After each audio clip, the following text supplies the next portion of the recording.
Handicapper Steve here, handicapping the racing from Gulfstream Park here on Wednesday. It's the 1st of March 2023.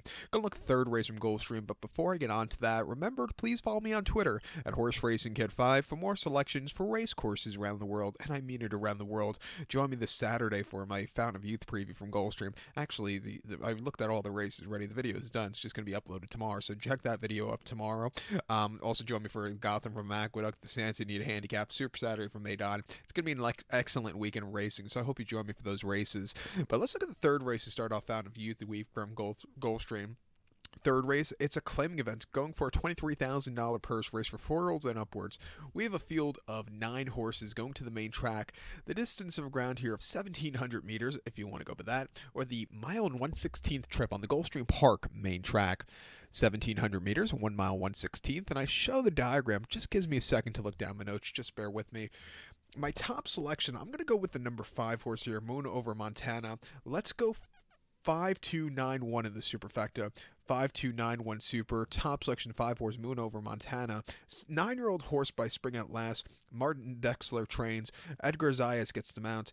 The horse's most recent outing came on the 19th of January here at Gulfstream. Mile 16th on Topeka and a claiming 10. And he finished 4th by 1 3/4 lengths that day.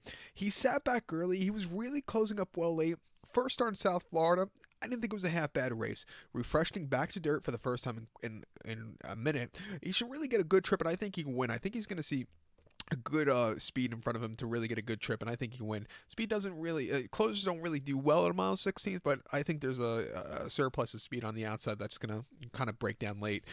2 back ran the 4th of December at Woodbine, mile 16th to Peta and optional 15, and he finished 6th by 9 1/4 lengths. A very tough race. He was wide throughout from breaking from barrier number 9 of 10. It just wasn't his day there. And then on the 30th of September at Woodbine, 7 furlongs and optional 10. He finished 5th by 3 1/4 lengths that day.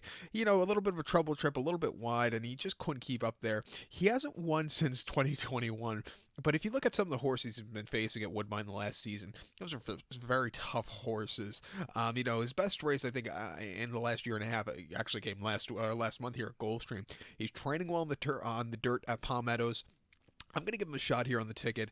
The 2 horse here, the Big Gray for Ronan Critton and Lionel Reyes. Wouldn't surprise me if he wins here.